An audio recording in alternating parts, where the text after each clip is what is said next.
사람 사는 데는 뭐든지 다 제각기 하는 역할이 있는 것 같습니다. 그렇죠? 하나님께서 오늘 우리의 마음을 주님의 은혜로 뜨겁게 해주시기를 간절히 바랍니다. 오늘은 여호수아 2장인데요. 여호수아 2장을 읽어보면 정말 재미난 것 같아요. 그래서 오늘 이 여호수아 2장에 있는 정말 충만한 교훈들을 우리 신앙생활 속에 적용한다면 어떤 추위도 두렵지 않은, 어떤 대적도 무섭지 않은 그런 우리의 신앙이 될 것 같습니다. 여호수아 2장 제목이 뭐예요? 온 가족을 살린 목숨을 건 결단, 그렇게 제목을 붙여봤었는데 여호수아 6장에 보니까 가족뿐 아니라 누구도 살리는가 하면 친족들도 살렸어요. 그래서 제가 아침에 꽂혔습니다. 제목을 제 심판입니다. 이 가족뿐 아니라 누구도 살렸다고요? 친족들도. 참 놀라운 결단이죠. 그래서 여호수아 2장에는 이제 이스라엘 백성들이 약속의 땅 가나안으로 진격해 들어가면서 가장 첫 번째 싸우는 싸움이 여리고 전투입니다. 첫 번째 싸움을 잘해야 될까요? 못해야 될까요? 사실은 여기 이제 앞으로 벌어질 가나안 전투, 중부, 남부, 북부 모든 전쟁에 사활이 걸린 가장 중요한 전투입니다. 사실은 이 가나안은 약속의 땅이기는 하지만 천국을 예표해 주지는 못합니다. 왜 그럴까요? 천국에는 이미 싸움을 싸운 사람들이 그냥 들어가는 거예요. 그죠? 천국에는 싸움이 없는데 이 땅의 가나안에는 뭐가 있어요? 싸움이 있어요. 그냥 들어가지 않은 거예요. 하나님께서 가나안 땅을 딱 준비해놓고 너희들 무조건 들어오너라 이게 아니고 어떻게 해요?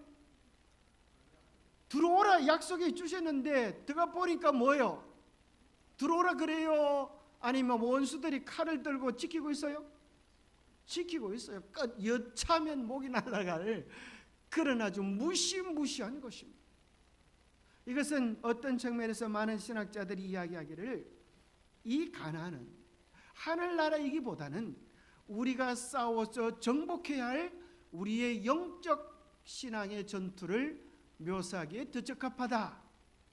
그런 내용을 담고 있어요. 우리의 영적인 전투입니다.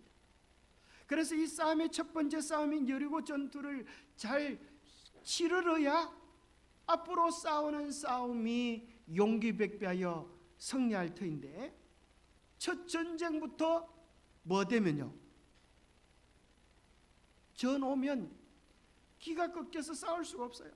게다가 이제 새롭게 모세가 죽고 여호수아가 부상했는데 첫 번째 전투가 여리고 전투입니다. 그러니 여호수아도 몹시 긴장되고 준비되고 참으로 최선을 다하여 그 일을 성공적으로 이루기 위하여 전력을 다할 것입니다.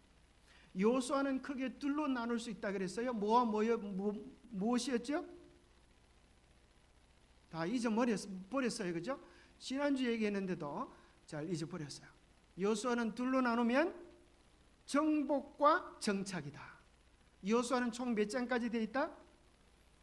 24장으로 되어 있는데 반 나누면 12장까지 정복이고 나머지 24장까지는 정착이다. 이것을 다른 말로 하면 전쟁과 평화로 바꿀 수 있어요. 1장부터 몇 장까지는? 12장까지는 전쟁이고 그 다음부터는 평화다. 어떻게 하면 땅을 분배하는 것인가에 대한 부분을 24장까지 다루고 있습니다. 지난 시간에 잠깐 복습을 하면 여호수아를 하나님께서 지도자로 세우고 세 가지 당부를 했습니다. 그래야 너희들이 약속의 땅 가나안에 넉넉히 들어갈 수 있다 했는데 첫 번째가 뭐였어요? 말씀을 붙잡고 살라. 좀 새롭죠, 그죠? 여러분 안 들어본 것 같죠? 세상에 저런 말씀이 있었나 그렇게 생각이 될지도 모르겠어요. 여호수아 1장 8절에 보면 이 율법을 내 입에서 떠나지 말게 하여 주야로 묵상하라. 그리하면 뭐 하는 역사가 이루어지는가 하면 그 말씀이 지켜지는 역사가 일어나요.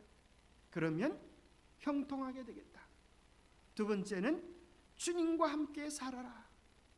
끊임없이 여호와서 보고 담대하라 담대라 그러는데, 담대하는 것은 마음만 담대해야지 큰 소리 쳐서 될 일이 아니라 누구와 함께하는 걸 느낄 때, 하나님께서 나와 함께 하시는 것을 느낄 때 겁낼 필요가 없는 거예요. 하나님께서 함께 하시는 것을 느낄 때, 하나님께서 우리 교회를 붙잡아 주신다고 하는 것을 내가 믿을 때 염려할 게 없는 거예요.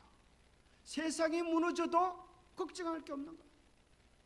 사실은 살아남을 수만 있으면 전쟁보다 더 재미난 게 없다는 거예요. 그럴까요? 살아남을 수 있는 보장만 돼 있으면 전쟁보다 재미난 게 없어. 이 영적인 대쟁투 속에도 주님과 내가 함께하고 우리의 삶을 붙잡아 주시고 최종적으로 하늘에 도달할 것을 믿을 수 있다면 겁날 게 있어요, 없어요? 아무것도 없어요. 올 테면 오라, 내가 승리하리라. 그래서 옛날에 시저라고 하는 유명한 로마의 장군이 뭐라 그랬어요? 왔노라. 그 다음에 뭐 했어요? 싸웠노라. 그 다음에 뭐 했어요?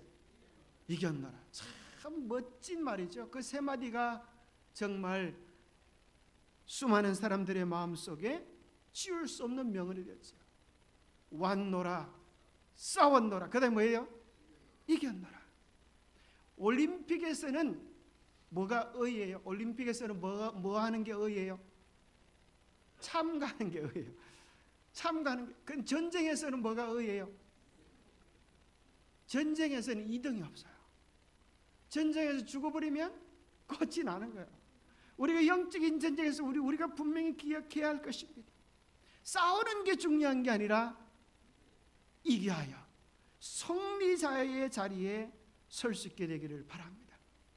마지막으로 여호수아에게 부탁하기를 전진하며 살라. 그죠? 우리가 싸워야 될 싸움의 대상은 누가 아니라, 옆 사람이 아니라 오늘의 나와 싸우는 거예요. 그죠? 오늘의 게으른 나와 싸우는 거예요. 우리의 마음의 연약함들과 싸워서 승리하는 것입니다. 우리 모두는 다 싸워야 할 싸움이 있습니까? 쟁취해야 할 승리가 있습니까? 우리 잊지 마시기를 바랍니다. 자, 첫 번째, 여호수아 2장에는 이제 이 지도를 가만히 보면 이스라엘이 어디에 본부를 잡고 있는가 하면 시딤이라고 하는 말은 무슨 말일까요? 아카시아라는 말입니다. 이 조각목이라고 들어보셨죠? 조각목으로 법궤를 만듭니다. 이 아벨 시딤이라고 하는 곳에는 시딤, 아카시아 나무가 많이 있어요. 우리나라 아카시아는 조금 좀 다르지만 어쨌거나 이 아카시아 나무가 있었습니다. 여기 이제 이스라엘의 본진이 준비되어지고 이제 요단강을 건너서 어디에? 첫 번째 성 여리고로 2명의 정탐꾼을 보내는 것으로 여호수아 2장이 시작됩니다. 눈의 아들 여호수아는 시딤에서 정찰병 2명을 보내 요단강 저편의 땅, 특히 여리고 일대의 상황을 몰래 조사해 오라고 지시하였다. 그래서 그 두 정찰병을 영어로 바꾸면 뭐가 될까요? 정찰병을 영어로 바꾸면 뭐가 될까요? 스파이. 여러분 들어보셨습니까? 스파이? 예, 그 두 글자로 하면 간첩, 그렇죠, 간첩. 세 글자로 하면 스파이. 이 스파이를 보내는 거예요. 그런데 그래서 그 두 스파이가 그곳을 떠나 이제 여리고로 도착을 했는데, 여리고에 도착한 곳이 어디예요? 라합이라는 기생이 운영하는 어떤 여관에 도착하여 그날 밤을 거기서 보내게 되었다. 그날 밤에 여리고 왕은 간첩으로 보이는 두 이스라엘 사람이 그곳에 와 있다는 정보를 입수했어요. 정말 살벌하지, 그죠? 지난번에 40년에 12명 정탐꾼 들어갔을 때는 보고가 들어갔어요, 안 들어갔어요? 12명이나 들어갔는데도 무사히 며칠 동안요? 40일 동안 스파이 노릇하다가 무사히 나왔는데 지금 40년 후에 지금에는 그것도 12명이 아니고 2명이 들어가자마자 그날 바로 몇 번으로 신고된 거예요? 113 감첩 신고가 들어가 버린 거예요. 딱 걸리면 어떻게 되는 거예요? 국물도 없는 거예요. 딱 걸리면 그냥 그날부로 이제 붙잡혀가지고 사지를 짙을리고 고문을 해서 뭐예요? 너 여기 왜 왔어? 정보를 캐고 그렇게 죽도록 얻어맞다가 나중에 뭐예요? 정보 다 털어내고 죽어버리는 게 이 스파이가 해야 되는 거예요.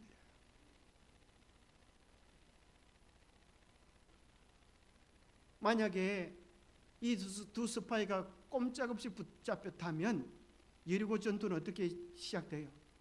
스파이를 보내는데 소식이 없어, 그죠? 함흥으로 보내는데 차사야. 끝이 난 것입니다. 그런데 놀라운 것은 이 전쟁을 완전히 뒤바뀌게 하는 일이 벌어지게 되는데 그것이 뭔가 하면 운명을 뒤바꾸는 말 한마디입니다. 자, 말이라는 게 정말 중요한 것 같아요. 운명을 뒤바꾸는 신앙 고백, 이것으로 인하여 전쟁의 성패가 완전히 뒤바뀌어지게 됩니다. 우리가 그런 말을 하잖아요. 말 한마디에 천냥빛을 갖는다. 말 한마디에 사람이 살릴 수도 있고 죽일 수도 있어요. 그죠? 말 한마디. 우리는 요수아 2장에서 그걸 봅니다. 무엇으로 인해 사람의 운명이 바뀌어지는가? 뭘 잘해야 되겠습니까? 말을 잘해야 되겠습니다. 말을 잘해야 되겠습니다. 하나님께서도 민수기 14장 28절에 보면 쉬운 말 성경에 이렇게 번역해 놓고 있어요. 40년 전에 이스라엘 백성이 왜 이 고생을 하게 되었는가? 뭐 잘못했어요? 말 잘못했어요. 12명의 정탐꾼이 가가지고 무슨 소리 했어요?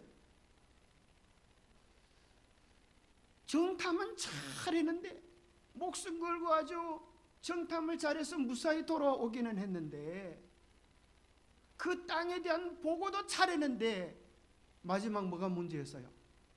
해석이 문제였어요. 그 사건을 어떻게 보는가? 영어도 해석을 잘해야 되지만은 인생도 해석입니다. 어떻게 해석하냐에 따라서 승리가 되기도 하고 패배가 되기도 합니다. 민수기 14장에 보면 하나님께서 말씀하세요. 아주 쉬운 말 성경으로 보니까 무시무시한 말씀을 하나님이 하십니다. 주께서 선언하셨다.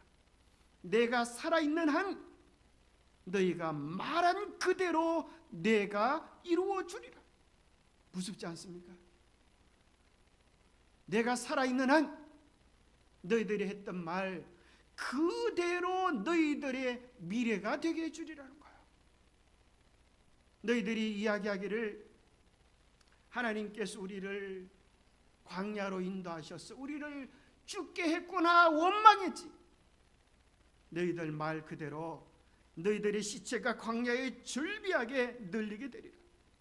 인구조사 명단에서 오른 20세 이상으로 나에 대하여 뭐한 자는 불평을 늘어놓은 자들은 모두 죽게 되리라.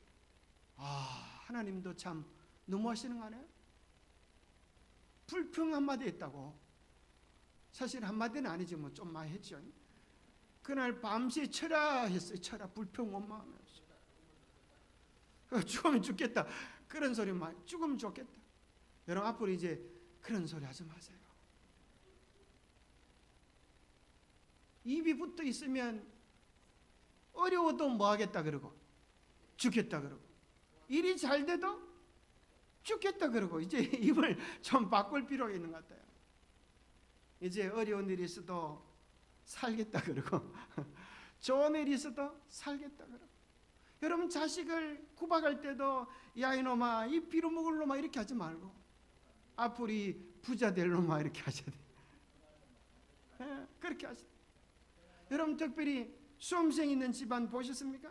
밥을 먹다가 밥 숟가락이 떨어졌어. 그러면 숟가락 떨어졌네 이렇게 하면 돼요 안 돼요? 뭐라 그래야 돼요? 밥 숟가락이 방바닥에 붙었네 이렇게 돼.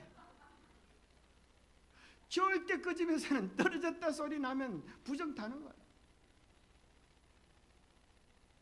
말은 별거 아닌 것 같아도 중요합니다. 자, 보세요. 12명의 정탐꾼이 보고는 잘했습니다. 과연 적과 꿀이 흐르는 땅입니다.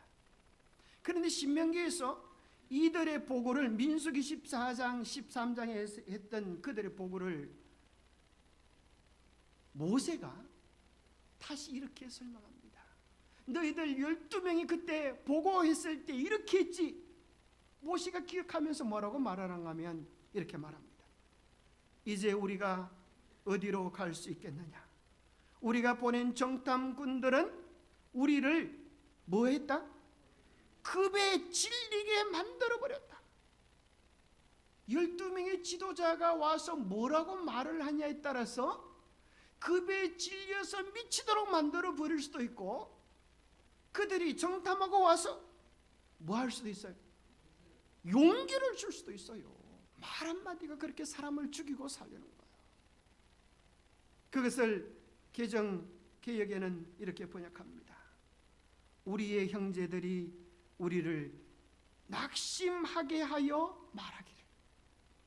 여러분, 말로서 낙심시킬 수 있습니까? 말로서 용기를 줄 수도 있습니까? 똑같은 말이라도 가급적 우리가 사람을 살리는 말을 하게 되기를 바랍니다.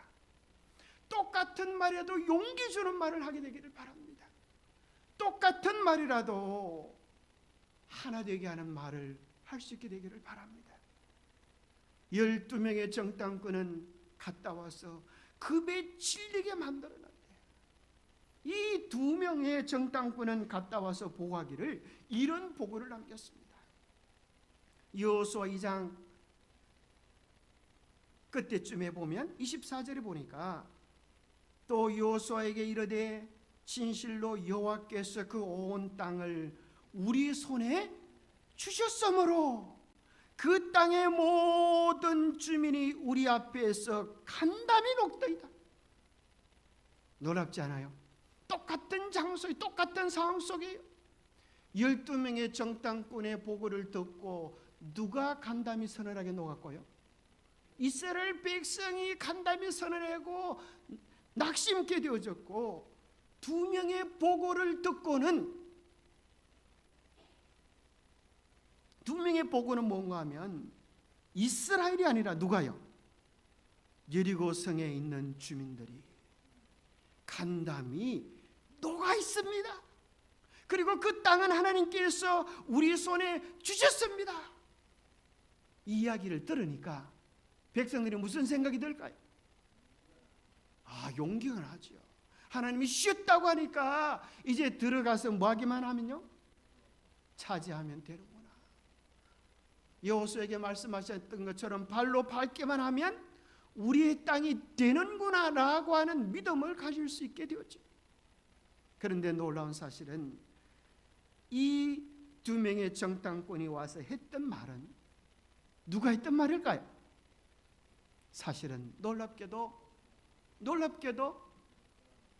여호수아 2장에 나오는 오늘의 주인공 라합이 그들에게 들려주었던 이야기예요. 사실은 그들이 들어가자마자 첩보전이 시작되었기 때문에, 신고가 들어갔기 때문에 자기들은 동네를 살펴볼 시간과 여력이 없었어요. 그저 마다온 거예요. 라합의 보고를 듣고 라합의 이야기를 듣고 3일 동안 숨었다가 그저 목숨 부지하고 돌아와가지고 하는 소리가 뭔가 하면 라합이 자기에게 들려줬던 이야기를 하게 되는 거예요. 여기 말합니다. 바로 그 말은 여호수아 2장 9절에서 라합이 했던 말입니다. 여호와께서 이 땅을 너희에게 주신 줄을 내가 아노라. 우리가 너희를 심히 두려워하고 이 땅 주민들이 다 너희 앞에서 간담이 녹나니, 이 말을 그대로 전한 거예요. 이는 너희가 애굽에서 나올 때에 여호와께서 너희 앞에서 홍해 물을 마르게 하신 일과, 이게 무슨 사건이에요?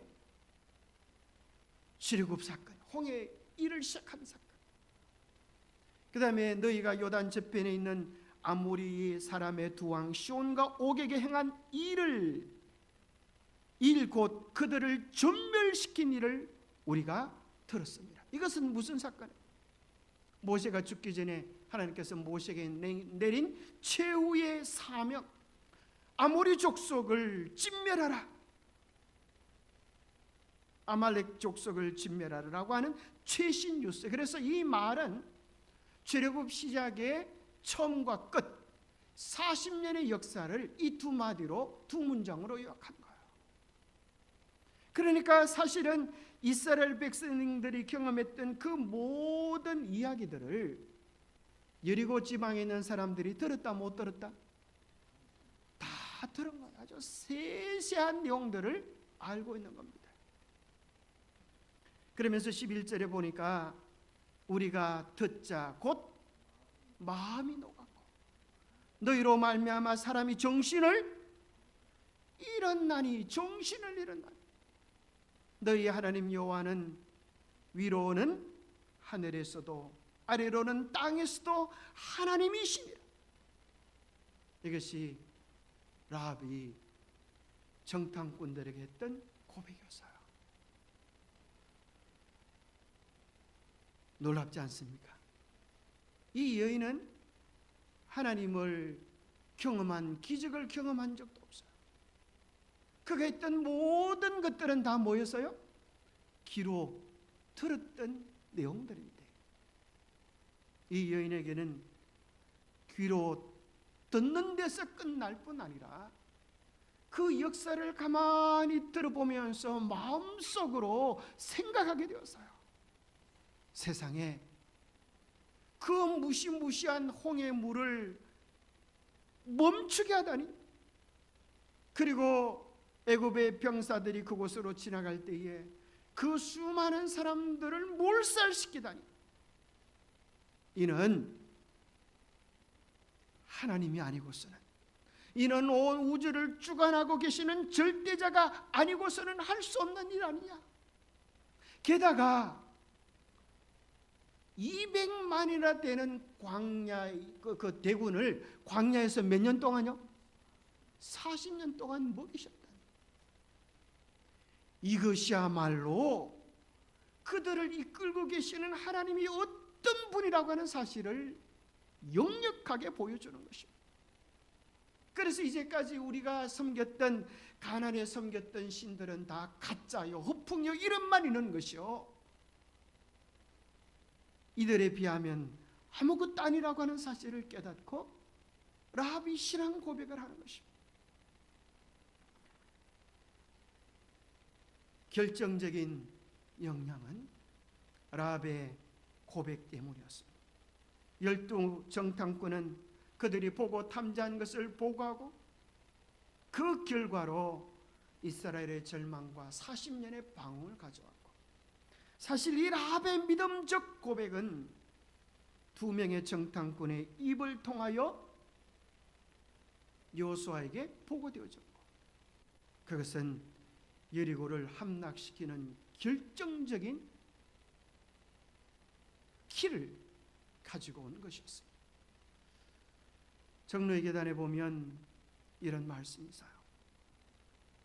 자기 아들을 아끼지 아니하시고 우리 모든 사람을 위하여 내어주시니가 어찌 그 아들과 함께 모든 것을 우리에게 선물로 주지 아니하시겠느냐. 여러분, 이 말씀 믿으십니까? 아들을 주셨다고 하는 것은 아들과 더불어서 모든 것을 우리에게 주셨다는 거예요. 여러분 생각해 보세요. 누가 와서 아들 주시겠습니까? 제가 10억을 드릴 테니까 아들 주시겠습니까? 우리 집에 아들이 하나도 없는데 우리 금명도 집사님 집에는 아들이 둘이나 되네요. 10억을 줄 테니까 아들 하나 주세요. 뭐 만약 그렇게 하면 우리 권 집사는 어떻게 10억에 팔아버릴 마음이 있습니까? 에? 그냥 주겠다고요. 돈도 안 받고. 그죠? 그게 말이 그죠? 아들이 10명인 사람은 뭐 10이니까 한 명 줄 수 있을까요?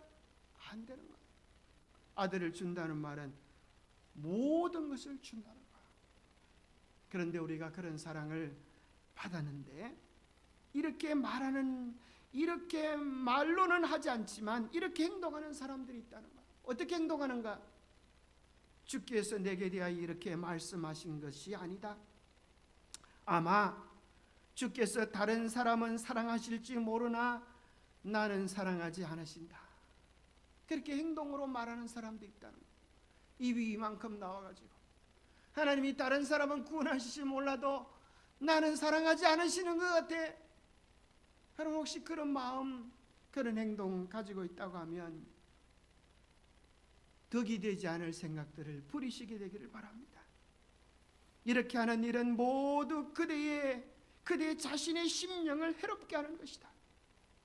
대개 그대가 말하는 의심의 말 한마디마다 사단의 유혹을 불러들이는 것이다. 의심하는 말은 그대에게 의심하는 생각을 더욱 강하게 하며 봉사하는 천사들로 하여금 슬피 그대에게서 떠나게 하는 것이다. 사탄이 그대들을 시험할 때 그대들은 의심하고 비판하는 말은 한마디도 말아야 한다. 오늘 여러분 영적 전쟁에서 승리할 수 있는 비결은 우리 입술을 지키는 것입니다. 우리 입술에서 이제부터는 의심의 말, 불평의 말, 비판의 말 한마디도 하지 않기로 결심하시겠습니까? 오직 우리 입술에서 감사와 찬양의 말을 드리게 되기를 바랍니다. 그런 사람은 영적 전쟁터에서 반드시 승리하게 될 것입니다. 말이 지면 져버리고 마는 것입니다. 말로 이기면 우리가 이기게 될 것입니다. 두 번째, 이제 긴급한 상황이 벌어집니다. 어떤 사람이 여리고 왕에게 말하여 이르되 보소서 이 밤에 이스라엘 자손 중 몇이 이 땅을 정탐하러 이리로 들어왔나이다. 그러니까 벌써 이스라엘 백성들이 바로 자기들 바깥에 진을 치고 있고 하니까 이 여리고성이 초긴장 상태가 된 거예요. 주민들이 이상한 사람이 온 것을 보고 즉각 신고를 한 것입니다. 그러자 이제 군사들이 체포 명령이 떨어지고 군사들이 파견되어집니다. 여리고 왕이 라합에게 사람을 보내 이르되 내게로 와서 내 집에 들어간 그 사람들을 끌어내라. 그들은 이 온 땅을 정탐하러 왔느니라. 보고가 들어간 거예요. 저 집으로 들어갔습니다. 그네 병사들이 즉각 파견되어져서 너희 집으로 들어간 걸 봤다. 끄집어내라. 자, 참으로 위태로운 순간입니다. 4절에 보니까 바로 그 다음 절이죠. 그 여인이 두 사람을 뭐 했어요? 어떻게 숨겼어요? 이미 숨겼더라. 이게 중요한가요? 지붕에 숨긴 게 중요한 게 아니고 뭐가 중요하다? 뭐가 중요하다? 무슨 글자요? 이미 숨겼더라. 이 말은 무슨 말이에요? 예측했다는 거죠. 이 여자도 지금 여리고성이 긴장 상태에 있는 것을 알고 간첩이 들어온 것을 보고 신고했을 것을 예측해 버린 거예요. 그리고 그날 밤에 들어오자마자 얼마 시간이 지나지 않았어요. 정말 그가 예측했던 대로 병사들이 그 집에 들어오는 것입니다. 그래서 이 여인은 신분은 뭐였는데요? 창기, 기생, 창녀. 외부적으로 보면 가장 천하고 변변찮은, 그 당시나 지금이나 가장 멸시하는 신분의 사람이었는데 뭐 하는 것은요? 마음 씀씀이 머리를 쓰는 것은 보니까요 제갈공명 못지않은 지략을 가지고 있는 거예요. 지혜가 있는 여인이에요. 이미 숨긴지라라고 하는 말은 이 여인이 예측했다는 거예요. 그리고 이 스파이더는 오자마자 정신없이 이 여인이 말한 대로 숨었어요. 거기 뭐 우물쭈물하고 있을 시간들이 없었어요. 그러자마자 곧 병사들이 들이닥친 것입니다. 과연 이제 라비 이야기합니다. 과연 그 사람들이 내게 왔었으나 그들이 어디서 왔었는지 나는 알지 못하여 그 사람들이 어두워 성문을 닫을 때쯤 되어 나갔으니 어디로 갔는지 내가 알지 못하나 급히 따라가 보십시오. 그리하면 그들을 따라잡을 수 있을 것입니다. 이 여인이 뭐라 그런가 하면 성문 닫기 전에 쫓아나가는 걸 봤는데 그놈들 동작이 어지간히 빠른 게 아니더라고. 당신들이 더 빨리 설쳐야 그 사람들 잡을 수 있으니까 빨리 저쪽으로 가보라. 톰을 주잖아요. 톰을. 그 병사들이 그 얘기를 듣고 아주 잽싸게 놓치지 않으려고 따라가는 것이에요. 참 어떻게 이 기생의 머릿속에 이런 지략이 생길 수 있을까요? 그런데 게다가 다음 절에 보면 여기서 이 여인의 지혜가 끝나는 게 아니었어요. 뭘 또 예측하는가 하면 놀라운 것입니다. 어떻게 평범한 여인의 머릿속에 이런 생각이 날 수 있을지 대단합니다. 라합의 집은 성벽 위에 있는 집이어서 그녀는 창문 밖으로 밧줄을 늘어뜨려 그들을 아래로 내려가게 해주었다. 여인은 그들에게 말했다. 추적자들에게 발각당하지 않도록 산으로 올라가십시오. 사흘 동안 거기서 꼼짝 말고 숨어 있다가 재밌죠? 꼼짝 말고 숨어 있다가 내가 당신들 먹을 비상식량을 챙겨놨으니까 이걸 가지고 산속에 들어가서 꼼짝달싹 말고 있다가 추적자들이 모두 돌아간 다음에 당신들의 갈 길을 가도록 하십시오. 참 여인이 대단한 지혜를 가지고 있어요. 이 군사들이 어디로 가서 수색을 했을까요? 이스라엘 땅으로, 그죠? 시띠모로 가는 그쪽 지역을 갔다고 수색했을 거 아니에요? 근데 이 여자는 뭐라 그러는가 하면 이 병사들에게 반대편을 알려주면서 그 산에 3일 동안 꼼짝달싹 말고 있다. 게다가 이 여인은 어떻게 해야 할지를 알았을 뿐 아니라 재밌는 얘기는 사흘 동안 꼼짝 말고 숨어 있으시오. 뭐까지 예측한 거예요? 병사들이 3일 정도, 사흘 정도 찾을 것을 예측한 거예요. 놀랍지 않습니까? 정말 그 여인의 말대로 2장 22절에 보니까 뒤쫓는 자들이 되돌아갈 때까지 사흘 동안 거기에 머물렀으므로 뒤쫓는 자들이 모든 길을 두루 찾아다녔으나 정탐꾼을 발견하지 못했다. 그럴 수밖에, 반대편에 숨었으니까. 자기들 딴에는 열심히 모든 길을 찾았지만은 못 찾고 사흘 만에 돌아가 버립니다. 그 여인이 예측한 대로 돌아가고 나서 그 두 정탐꾼은 무사히 진영으로 돌아올 수 있었어요. 그런데 사실 여기서 끝나는 게 아니에요. 세 번째 이 여인이 예측했던 것, 그게 뭐예요? 전쟁의 운명을 이 여인은 판가름했어요. 참 무섭죠? 대단하죠? 평범한 여인이 아니었어요. 뭐라고 이야기하는가 하면 이렇게 말합니다. 12절에 보면 그러므로 제가 당신들에게 호의를 베풀었으니 당신들도 부디 제 아버지 집에 호의를 베풀어 주겠다고 맹세하고 확실한 징표를 제게 주십시오. 그리고 제 부모와 형제 자매 그리고 그들에게 속한 모든 사람을 살려주시고 죽음에서 우리의 생명을 구해 주십시오. 적어도 이 여인은 이 전쟁의 성패가 어떻게 끝날지를 예측하고 있었어요. 홍해를 가로시는 하나님, 200만 대군을 40년 동안 먹이신 하나님이라고 하면 여리고가 아무리 높고 대단하다 할지라도 하나님이 개입하시면 아무것도 아니라고 하는 사실을 이 여인은 믿었습니다. 그리고 이 여인은 뭐라고 요구하는가 하면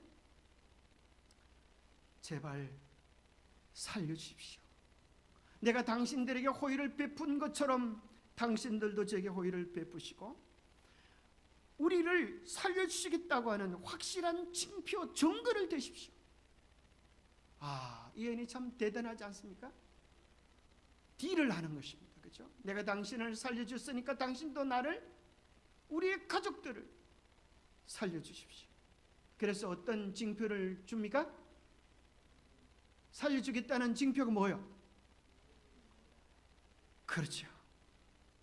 우리가 이 땅에 들어올 때에 우리를 달아내린 창문에 이 붉은 줄을 메고 내 부모와 형제와 내 아버지 가족을 다 내 집에 모으라.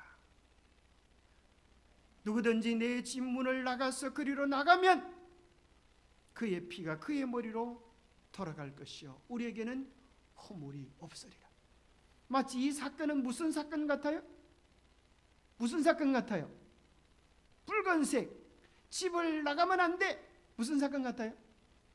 출애굽기 12장에 나왔던 유월절 사건을 우리에게 연상시키는 것입니다. 실제로 여호수아 6장에서 여리고성이 무너지는 그날에 이 약속이 이루어집니까? 그대로 이루어집니다. 놀랍지 않습니까? 이게 보니까 22절에 보니까 여호수아가, 여기 보니까 21절에 보니까 그 성 안에 있는 모든 것을 온전히 바치되 남녀노소와 소와 양과 나귀를 칼라로 멸하니라. 남녀노소가 다 진멸되는 거예요. 끔찍한 학살이 일어나는 것입니다. 그런데 22절에 보니까 여호수아가 그 땅을 정탐한 두 사람에게 이르되 그 기생의 집에 들어가서 너희가 그 여인에게 뭐한 대로? 맹세한 대로, 언약한 대로 그와 그에게 속한 모든 것을 이끌어내어 안전하게 보존시켜라. 그래서 라합과 라합에게 속한 모든 친족들까지도 한 명도 머리카락 하나 상하지 아니하고 구원받는 역사가 일어나게 된 거예요. 이것은 우리에게 뭘 얘기하는가 하면 우리를 구원할 붉은 줄, 그죠? 붉은 줄, 붉은 피. 이 세상 마지막이 여리고성처럼 무너질지라도 우리의 집 앞에 뭐가 달려 있으면요? 붉은 줄이 달려 있으면 그 붉은 줄은 오늘 우리에게 어떤 의미가 있다고 생각하십니까? 그 붉은 줄은 뭐예요? 요한일서 3장 24절은 이렇게 말합니다. 그의 계명을 지키는 자는 주 안에 거하고 주는 그의 안에 거하시나니 우리에게 주신 성령으로 말미암아 그가 우리 안에 거하시는 줄을 우리가 아느니라. 우리에게 있는 붉은 줄은 무언가? 예수 그리스도를 믿는 믿음의 고백인데 그것은 무엇을 통하여 나타나는가? 하나님의 계명을 지키는 것으로, 하나님의 말씀 안에 서는 것으로, 우리가 예배일을 기억하고 하나님 앞에 나오는 것으로 우리의 신앙이 고백되어지는 것입니다. 우리가 하나님의 계명을 지키는 것 자체가, 그것 자체가 우리를 구원해 주지는 못하지만 이것은 뭐에 대한 표적입니까? 내가 주님의 언약을 의지합니다, 주님의 구원의 은혜를 소망합니다라는 의미인 것입니다. 다른 사람을 구원했던, 두 명의 정탐꾼을 내려보내주었던 그 구원하던 주님, 오늘 나를 살리는 구원의 줄이 된다고 하는 사실을 기억하면서 우리도 영혼을 향한 우리의 소망의 줄을 우리의 창문에 달아야 되겠습니다. 그래서 그때부터 이제 이 티크와 붉은 줄이라고 하는 단어는 히브리 문학 속에서 소망이라고 하는 단어로 변경되어져서 나타납니다. 나의 영혼아 잠잠히 하나님만 바라라. 물은 나의 소망이 그로부터 나오는도다 할 때 이 소망이라고 하는 단어는 붉은 줄과 똑같은 티크와를 썼습니다. 여호와여 주는 나의 소망이시오. 할 때 이것도 똑같이 다른 말로 바꾸면 여호와여 주는 나의 붉은 줄이요, 그런 말이 됩니다. 주님을 의지하는 우리의 신앙이 우리의 삶에서 아름다운 증거로 남게 되기를 바랍니다. 마지막 세 번째입니다. 투자한 만큼 얻는 가치였습니다. 이게 뭔 말인가? 사실은 정탐꾼을 숨겨주는 일은 간단한 일이 아니었습니다. 어떤 사람은 또 이렇게 말합니다. 그 숨겨놓고 거기 없다고 하는 건 거짓말하는 게 아니야? 거짓말해서 써놔. 이런 소리를 하는 사람도 있습니다. 여러분, 혹시 그렇게 이 말은 거짓말해도 괜찮다는 말이 아니라 적어도 이 일은 라벡이 있었어. 뭘 무릅쓰고 하는 일들이었어요? 생명의 위협을 무릅쓰고 하는 신앙적 고백이었다고 하는 것입니다. 만약에 스파이 2명을 감춰 두었다고 하는 것이 발각이 되면 어떻게 되는 거예요? 라합의 목숨뿐 아니라 관계된 가족들이 다 죽을 수밖에 없는 아주 위태로운 도박을 한 것입니다. 가족의 생명을 베팅한 것입니다. 이것을 현대 용어로 올인한다는 거예요.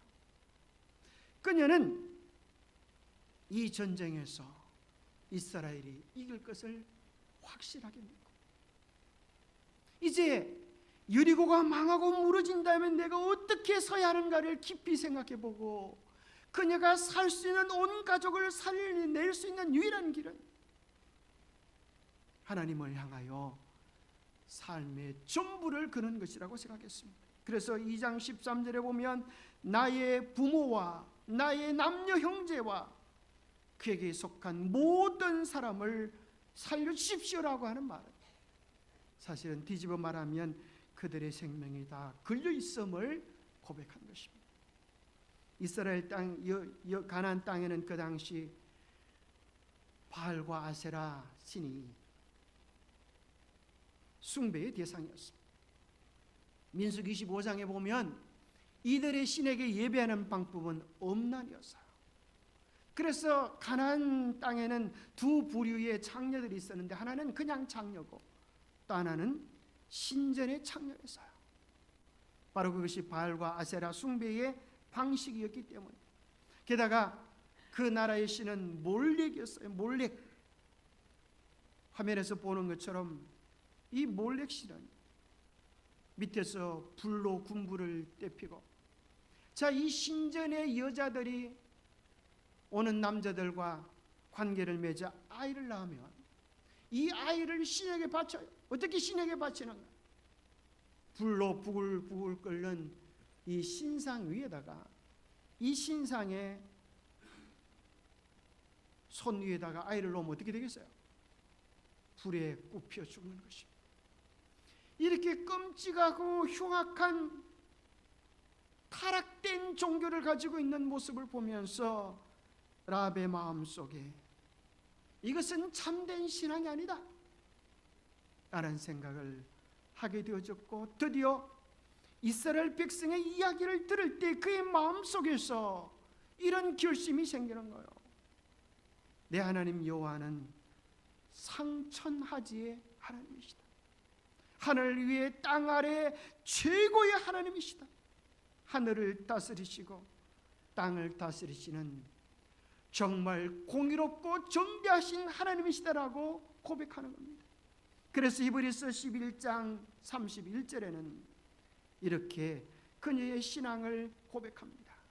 믿음으로 기생 라합은 정탐꾼을 평안히 영접하였으므로 순종하지 아니하는 자들과 함께 멸망하지 아니하였다.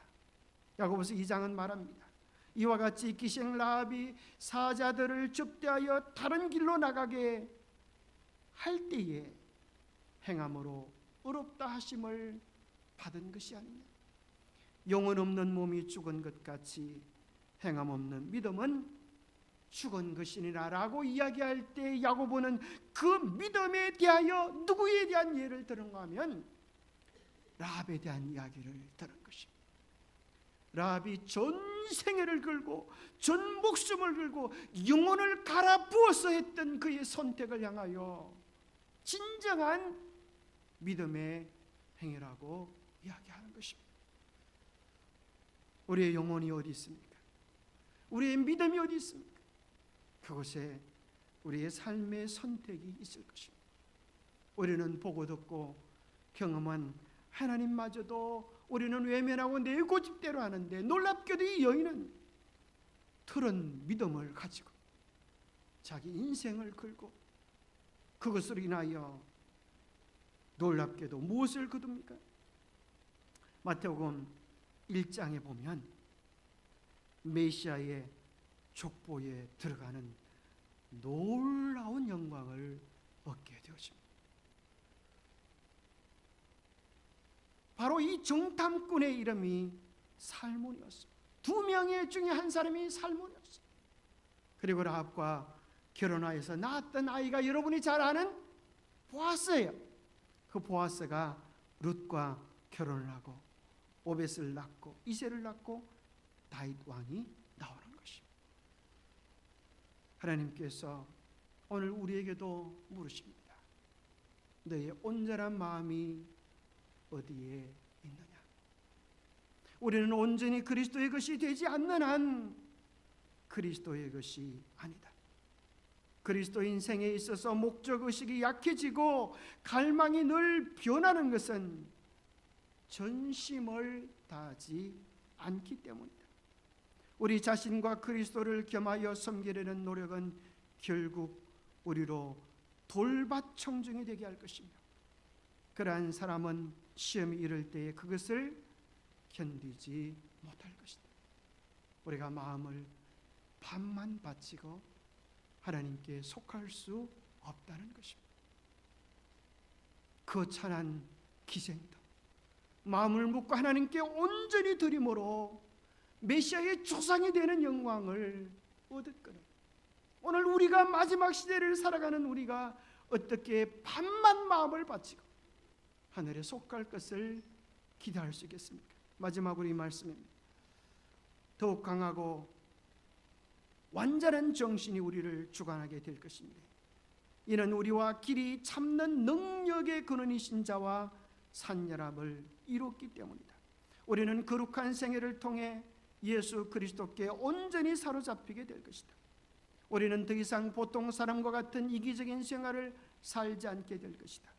그리스도께서 우리 안에 거하실 것이며 그의 품성이 우리의 성품 가운데 재현될 것이다. 뭐 할 때요? 우리의 마음을 온전히 주님께 바칠 때, 마치 라합에게 그러한 축복을 주셨던 것처럼 우리에게도 하늘 썩어지지 않는 면류관을 주실 것을 기대하며 그 영원한 놀라운 사랑에 우리의 마음의 전부를 드리는 우리 모두가 되기를 간절히 바랍니다. 하나님 아버지, 우리도 영적 전쟁터 속에 있음을 깨닫게 하여 주시고 라합 같은 믿음의 결단을 주님께 드리게 하여 주시옵소서. 우리의 입술에서 찬양과 고백과 감사만이 나오게 도와주시고 이 세상에 일어날 일들을 말씀의 안경으로 만원경으로 예측하며 그게 합당한 삶을 살아낼 수 있는 우리가 되게 도와주시옵소서. 하나님이 살아계시고 주님의 말씀이 분명하다면 우리의 온전한 마음을 묶어 주님께 드리게 하여 주옵소서. 그래야 주님께서 약속하신 놀라운 약속들이 우리의 삶에 실현되도록 우리도 하늘의 말씀과 약속을 경험하도록 축복하여 주시옵기를 우리 주 예수 그리스도 이름으로 머지하여 간절히 간구하옵나이다.